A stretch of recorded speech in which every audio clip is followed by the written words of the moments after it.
Justamente a vida. A Justamente a vida vida. é o tema da missa desse domingo. Olha A só, vida. a A vida vida. é o tema da missa do domingo. Então nós temos a primeira leitura que é tirada do livro da sabedoria. Esse livro é o livro que foi escrito por último do Antigo Testamento, mais ou menos uns 60, 70 anos antes do nascimento de Jesus. Então é um livro assim muito próximo vamos dizer, da missão de Jesus, não é? E nós temos aqui alguns trechos do livro da sabedoria. O primeiro trecho é capítulo 1, versículo 13 a 15. E o segundo é o capítulo 2, de 23 a 24.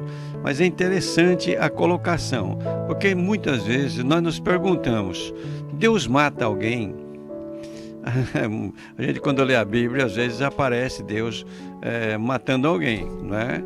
Mas será que Deus mata alguém mesmo? Deus é o Deus da morte ou é Deus da vida? E esse livro coloca assim, com muita propriedade.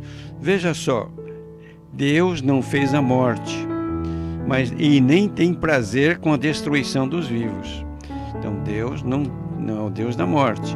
Tanto assim que um dos mandamentos da lei de Deus é não matar, que depois Jesus vai levar ao extremo, né? Não matar, não somente tirando a vida, mas a gente tirando a boa fama do outro, a gente humilhando o outro, tudo mais. Então nosso Deus é o Deus da vida, não é Deus da morte, não. Deus não quer a morte. Depois ele diz: Deus criou todas as coisas para existirem. Veja que interessante. E as criaturas do mundo são saudáveis.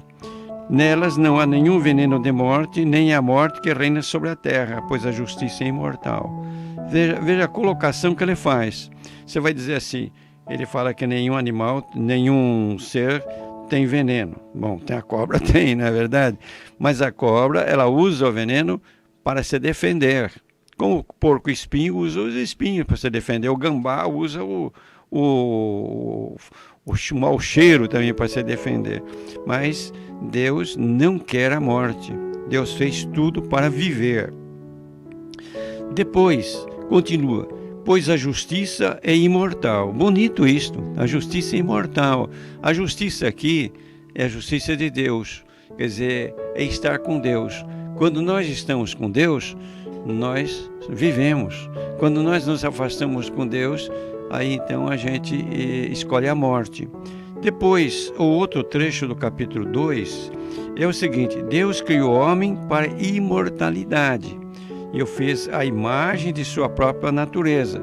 Porque Deus, ele não teve começo e não tem fim. Deus é eterno. E nós somos criados à imagem e semelhança de Deus. Então nós somos criados para viver.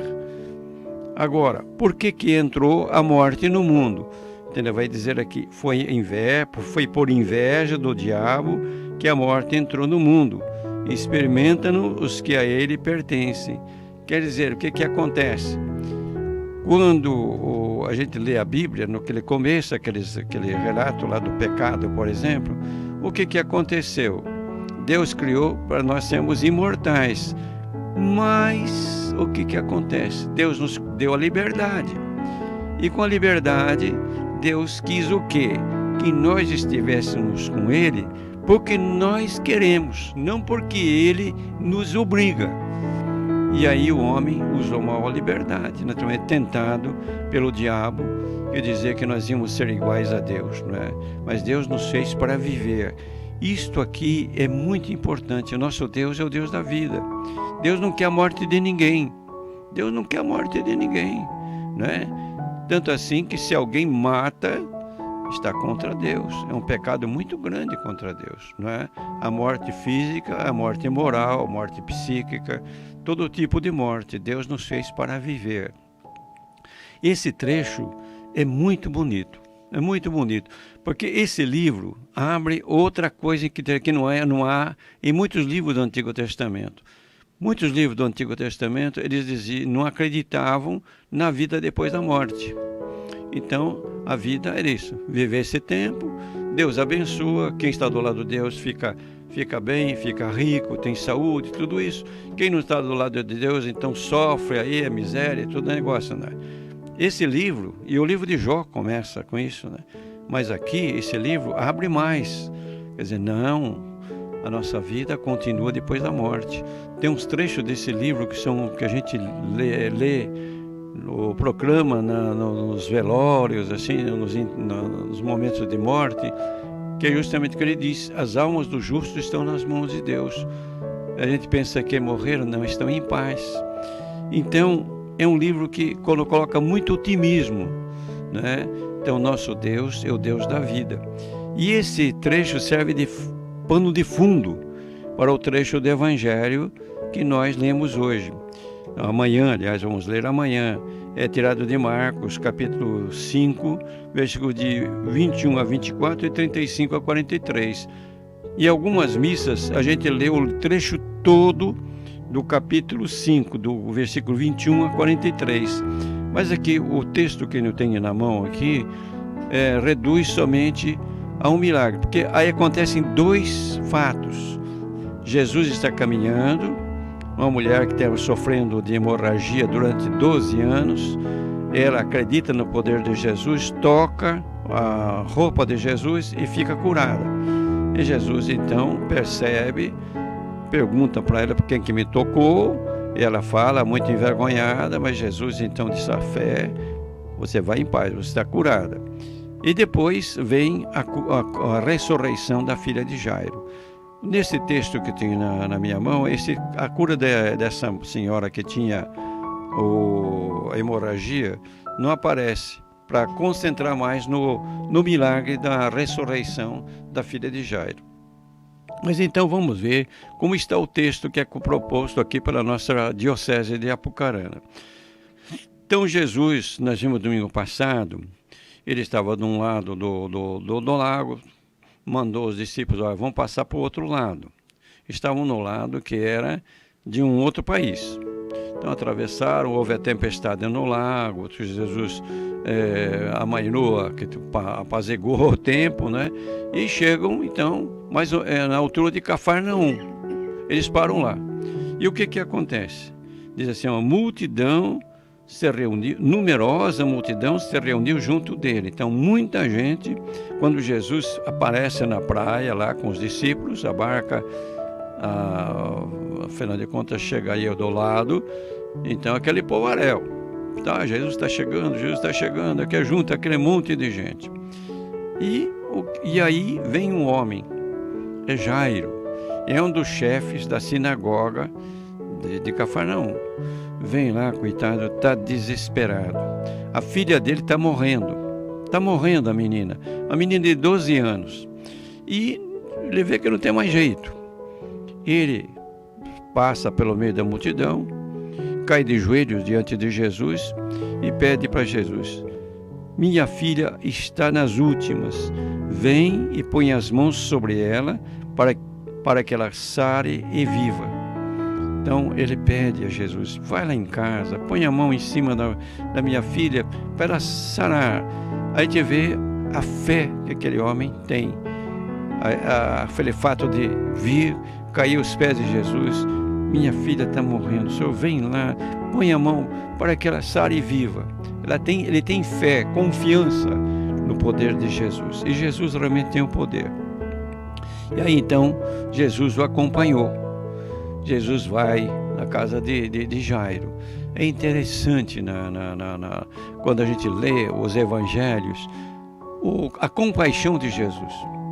Jesus sente o sofrimento dos outros. E Jesus faz alguma coisa. Isso aqui nós precisamos dizer é a compaixão efetiva, que faz alguma coisa, não fica só naquele sentimento, né? Que pena, que sofrimento, tudo mais, mas faz alguma coisa. E aí então, quando vão indo pelo caminho, vem uma turma dizer para Jairo: ó Jairo, sua filha morreu, não adianta, não incomoda mais. Jesus, né? Deixa ele sossegado, aí não tem mais o que fazer. Eles não acreditavam no poder de Jesus.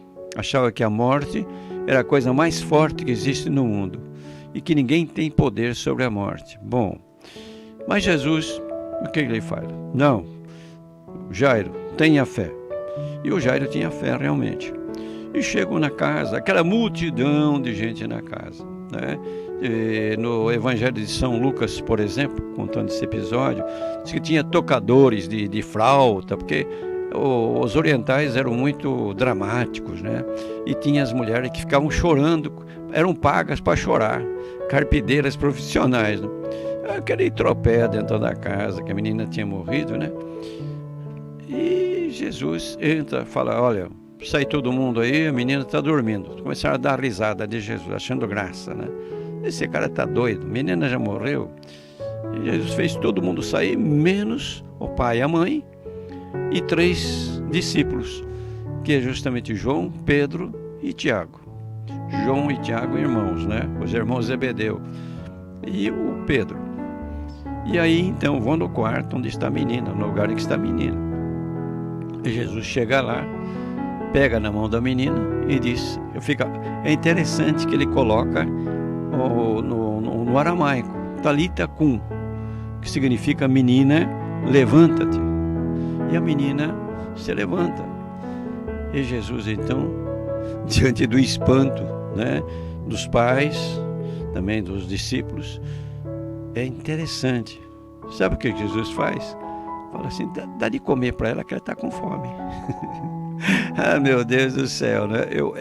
São detalhes que chamam a atenção. Realmente, Jesus, ele tem poder e ele usa esse poder justamente para que as pessoas tenham vida. Por que havia tantos doentes atrás de Jesus?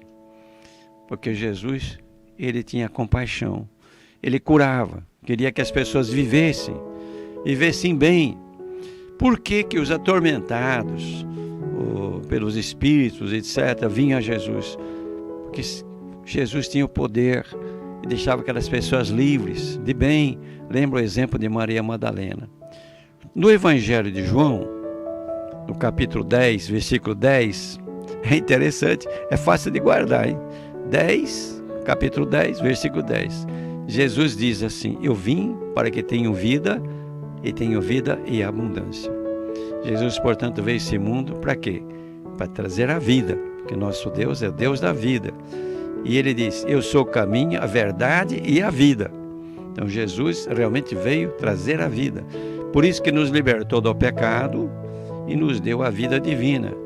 Nós hoje vivemos, dentro de nós tem a vida de Deus, a vida divina. Somos filhos e filhas de Deus, herdeiros e herdeiras de Deus. Então Jesus é o Deus da vida, que veio a esse mundo para trazer realmente a vida. Isso é muito bonito, que mostra para nós realmente quem é nosso Deus. Quem é nosso Deus. Então quando a gente lê a Bíblia do Antigo Testamento, meu irmão, vai devagar. Muitas vezes é a maneira como o povo interpretava acontecimentos. Mas o nosso Deus é o Deus da vida. Vocês vejam aí o trecho do livro da sabedoria e esse trecho bonito da ressurreição da filha de Jairo. É realmente uma coisa empolgante pensar isso, né? Então Deus quer que nós vivamos. Eu vim para que todos tenham vida e vida em abundância. Agora, o que acontece? Você, Fábio, você, Mariana, nós não temos poder de curar. Algumas pessoas recebem esse poder, né? Mas nós não temos esse poder. A maior parte do povo, a imensa maioria, não tem esse poder. E de livrar da morte, também não temos. O poder de livrar da morte é de Deus. É o Deus que vence a morte. Deus é o Deus da vida. Mas nós podemos ajudar as pessoas a viverem. Então eu chamo a atenção para a segunda leitura, que é tirada da segunda carta de São Paulo aos Coríntios, capítulo 8, versículo de 7 até o 15. O que aconteceu? Aconteceu o seguinte: a comunidade de Jerusalém, ela viveu um momento de muita euforia no começo. Então, o que aconteceu? Eles achavam que o mundo ia acabar logo, né? Jesus ia voltar logo. Então, assim por amor, eles vendiam o que tinham, propriedade, casa, tudo, e colocavam tudo em comum para que todo mundo tivesse que comer, vivesse bem e tudo mais. Mas comeram o dinheiro que conseguiram com isso e acabou o dinheiro e a propriedade. Foi uma escolha errada, não era por aí que deviam fazer. A partilha se faz de outra maneira. Bom, e aí veio uma seca, uma miséria naquela região, e os cristãos lá dessa comunidade de Jerusalém estavam passando fome, estavam em grande necessidade. Paulo soube, e Paulo falou: não, são nossos irmãos, precisamos fazer alguma coisa por eles. E Paulo então faz uma coleta, que entrega até a Tito, companheiro dele, para ficar à frente disso.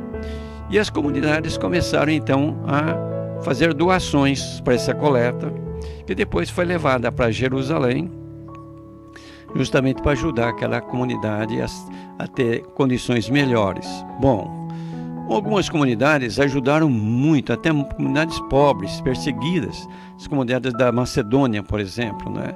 Ajudaram muito e pediram. São Paulo até não tinha pedido para elas ajudarem, mas essas comunidades pediram a graça de ajudar. Interessante isso. Mas uma comunidade que era mais rica, a comunidade de Corinto, uma comunidade dividida, uma comunidade meio complicada, tinha mais possibilidades. Então Paulo escreve essa parte da carta dele para dizer: olha, vocês têm mais possibilidade, vocês podem ajudar mais, ajude mais, ajudar nossos irmãos que estão aí passando fome, né? Quem sabe até morrendo porque não tem alimentos. E ele apela então para a generosidade daquela comunidade. E ele diz o seguinte: não se trata de vos colocar numa situação aflitiva para aliviar os outros. Então não é de você deixar vocês aí na miséria para ajudar outros. Não se trata disso. O que se deseja é que haja igualdade. Nas atuais circunstâncias, diz o seguinte, deixa eu ler mais de perto: a vossa fartura supra a penúria deles, e por outro lado, o que eles têm em abundância venha suprir a vossa carência. Quer dizer, uma mão ajuda a outra. É isso, em outras palavras, né? Assim haverá igualdade, como está escrito: quem recolhe pouco não teve de sobra, e quem recolheu pouco não teve falta. Então, o que São Paulo está dizendo assim? A gente deve ser generoso. É isso que ele apela para aquela comunidade. Vamos unir esse trecho aos outros. Deus é o Deus da vida, Deus não quer a morte. Jesus cura aquela menina. Só cura não, ressuscita aquela menina, tem compaixão do pai, da mãe, da família. Jesus tem o poder. Nós não temos o poder de ressuscitar, mas nós temos um poder muito grande, justamente de ajudar as pessoas que estão em necessidade. E agora nós estamos vivendo num momento que essa partilha vai ser muito importante. Por quê?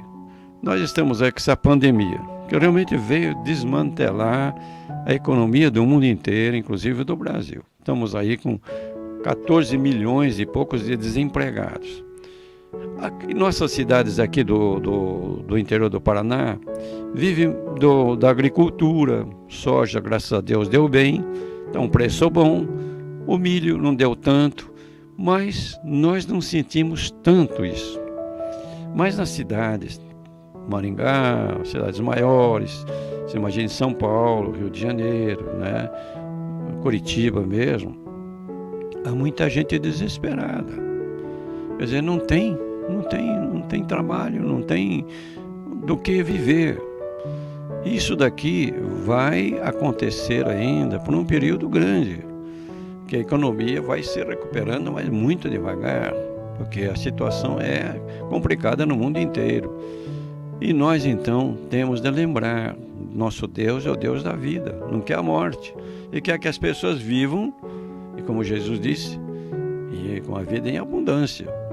Então nós temos de realmente nos ajudar. É um tempo da gente abrir o coração e a gente ajudar realmente aquelas pessoas que estão passando aí por necessidade. Naturalmente deve ser um trabalho organizado, ver realmente quem precisa, e essas pessoas devem ser ajudadas com nossa generosidade, como diz aqui São Paulo. O trecho aliás, o Salmo 29, 30, ele também é um salmo muito interessante, porque é um salmo de confiança. Mas aqui, depois ele vai dizer: vos exalto, ó Senhor, pois me livrastes e não deixastes rir de mim meus inimigos. A gente, quando lê, às vezes parece que havia tanta perseguição naquele tempo, né? Tanta perseguição, o cara se sente tão perseguido. Mas depois ele vai cantar salmos ao Senhor, povo fiel, dar-lhe graças e invocar seu santo nome. Agora você veja o último trecho que é colocado aqui, né, nas nossas missas. Escutai-me, Senhor Deus, tende piedade, sede, Senhor, o meu abrigo protetor. E agora, veja aqui, lembrando do Jairo. Lembra do Jairo. O Jairo triste, desesperado, angustiado, a filha está morrendo, tudo mais. Transformastes meu pranto numa festa. Interessante, né? Senhor meu Deus, eternamente hei de louvar-vos. Quer dizer, a gente imagina o Jairo quando abraça a filha, tinha morrido, e agora a filha ali comendo. Você imagine a alegria do Jairo e da mulher dele, né? Então aqui, transformastes meu pranto numa festa, Senhor meu Deus, eternamente hei de louvar-vos. É bonito isto, a gente misturando os textos, como a gente vai vendo as coisas como vão se encaixando, e realmente dá um sentido da missa, que é o seguinte: nosso Deus é o Deus da vida. Deus não quer a morte. Jesus veio para que tenham vida e tenham vida em abundância. Jesus tinha compaixão das pessoas que sofreram, dos doentes, dos desesperados. E Jesus tinha o poder. Ele ressuscita a filha de Jairo. E nós, o que nós podemos fazer? São Paulo dá o caminho. Nós não podemos chegar a um morto e falar: ressuscita. Nós não temos esse poder, é Deus que faz isso. Você se serve de alguém, mas é muito difícil. Mas nós podemos ajudar as pessoas a viverem com nossa generosidade, fazendo que as pessoas possam viver com dignidade. É bonito, né, Fábio? Né? Mas bota bonito nisso, Dom Luizinho. Maravilha, põe bonito nisso, é bonito demais. Como o senhor disse mesmo, é um domingo que fala da vida. E como é gostoso refletir sobre isso. Olha, pegando o que o senhor falou ali, Jesus tinha acabado de descer da barca. Ele tinha mostrado o poder dele sobre a natureza, sobre o vento e sobre a água. É o poder sobre a natureza. De repente ele chega ali, ele mostra o poder dele sobre também a saúde, sobre a morte. Primeiro a mulher, né, que hoje no texto, como o senhor disse, não foi relatado, mas a mulher vem em toque e é curada, né? E logo em seguida ele vai lá, quer dizer, a enfermidade não tem vez perto de Jesus. E a morte também não tem poder sobre Jesus. É interessante. E nesse trecho, pena que a gente, né, não colocaram esse trecho da mulher que tinha esse sangramento, né, essa hemorragia durante 12 anos. 12 anos. E ela procurou médicos, tudo, mas não conseguiu nada, né? E Jesus cura. Interessante, pelo toque. Agora, é curioso pensar o seguinte: no Antigo Testamento, você vê nas leis de Moisés lá, que graças a Deus foram tiradas, São Paulo diz, né? Isso é coisa dos judeus, não é coisa nossa. Mulher, por exemplo, que tivesse com sangramentos, ela era impura. Se ela estava naquela multidão. Então, por que ela estava envergonhada? Não queria se revelar. Porque ela estava tornando toda aquela pessoa impuro. Eles não podiam rezar, participar da sinagoga, não podiam no templo, tudo isso, não. Então ela estava escondida lá, porque como é que ela ia chegar até Jesus? E toca em Jesus, torna Jesus impuro também, né? Pela lei. Né? Veja, é interessante. É verdade. E Jesus liberta aquela mulher do sangramento, né? Da hemorragia, e liberta aquela mulher dessa pecha de imundície, né? De fazer os outros impuros. Quer dizer, é uma libertação que a gente nem imagina, porque não é só a libertação da doença, é a libertação daquele sentimento de culpa, entendeu? Aquela mulher é liberta. É bonito isto, quando a gente lê um trecho desse, né? Agora, realmente, seria muito ensinamento para o domingo, misturaria muito, verdade, né? Por isso que acho que eles puseram só a cura, a ressurreição da filha do Jairo, né? Mas o texto é muito rico em ensinamento, muito rico. E aquilo que você falou, a ideia, Deus, nosso Deus é o Deus da vida. Ele quer que nós vivamos e vivamos bem, entendeu? Que nós sejamos felizes na medida do possível nessa terra e, naturalmente, a felicidade que não acaba mais na eternidade. Nosso Deus é o Deus da vida e da vida em abundância, vida total, né? É muito Como é muito bom bonito. pensar nisso, Dona Luizinha. Como é bom pensar nisso. Puxa vida. Isso parece que faz todo um sentido, parece que liga as coisas assim.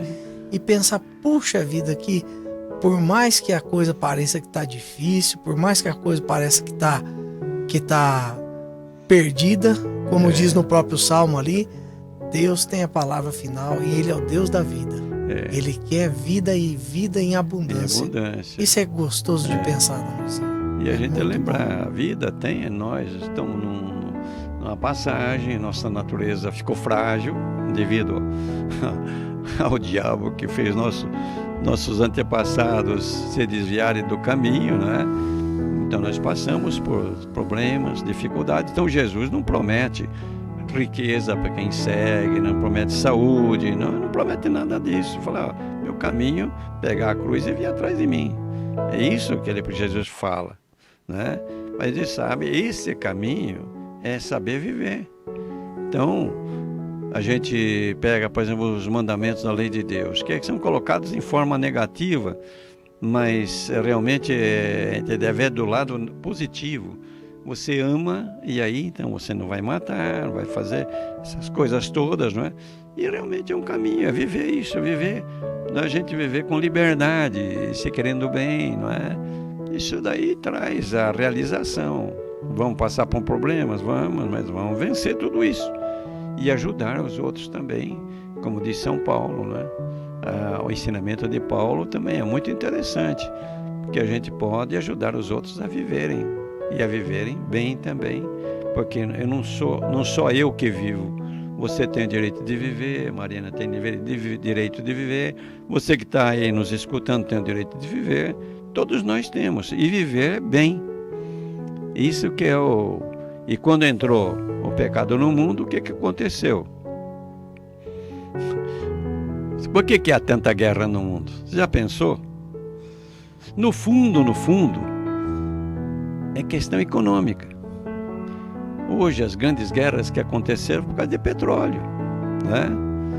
Afeganistão, Estados Unidos saiu do Afeganistão agora.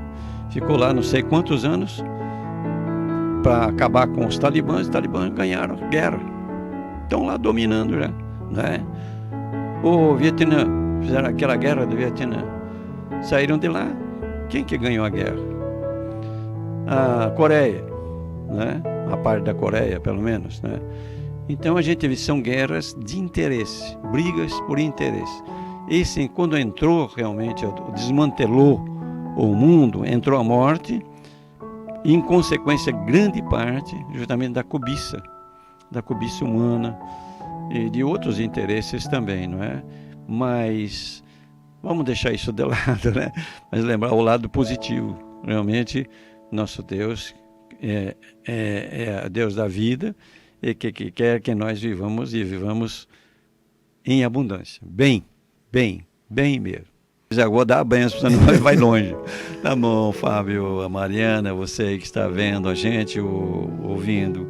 Então, o Senhor esteja convosco. Ele está no meio de nós. Nosso Senhor Jesus Cristo esteja diante de vós para vos guiar. Amém. Atrás de vós para vos proteger. Amém. E aos vossos lados para vos acompanhar. Amém. Pela intercessão da bem-aventurada sempre Virgem Maria, Mãe de Jesus e Nossa Mãe, de São José de todos os santos, desça sobre vós a bênção de Deus Todo-Poderoso, Pai, Filho e Espírito Santo, e essa bênção permaneça para sempre. Amém.